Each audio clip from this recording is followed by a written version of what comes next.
It is early spring, it is time for a couple of spring maintenance jobs on this single flush pine. This is a Scots pine, and similarly to the Mugo pine, they only grow one set of candles every year. Remove all the old brown needles here from the base. Similarly, needles that hang down can now be removed.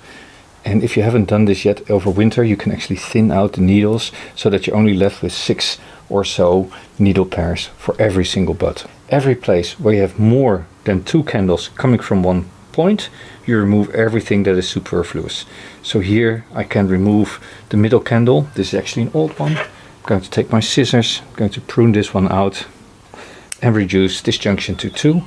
This pine is full of health and has created lots and lots of back buds. Everywhere where I see congestion and where I feel it is getting too dense, thin it out. It is really looking what has come up over winter where I now have back buds that I can cut back to, or that I see the growth, what do I want to keep and what not. A healthy pine will have candles in different lengths. So there's short candles, middle long candles and longer candles. The longer candles will grow longer branches and thicker branches. The shorter candles will remain shorter. It's important, particularly when you're here at the top of a branch, to remove extensively long branches. Take the middle length and I'm going to halve them, and I'm going to take 2/3 of the long ones, and with that I get all my candles roughly the same length. If you want back budding, it's best to allow the candles to extend more, and then in the middle of summer prune back heavily, somewhere around July, August.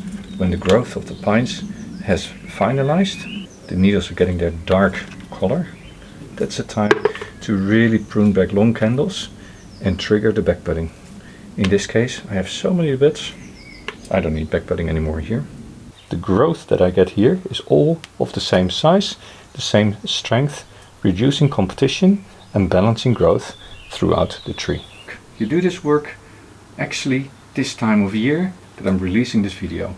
So we're now in April, and in April my candles have extended enough to see the differences in strength, so I can start pruning this back. And candle length is reduced not by using a scissor and cutting, because if you look very carefully, you see here the small needles that are going to grow out into the long needles already visible on the candle. And that is why we normally take tweezers.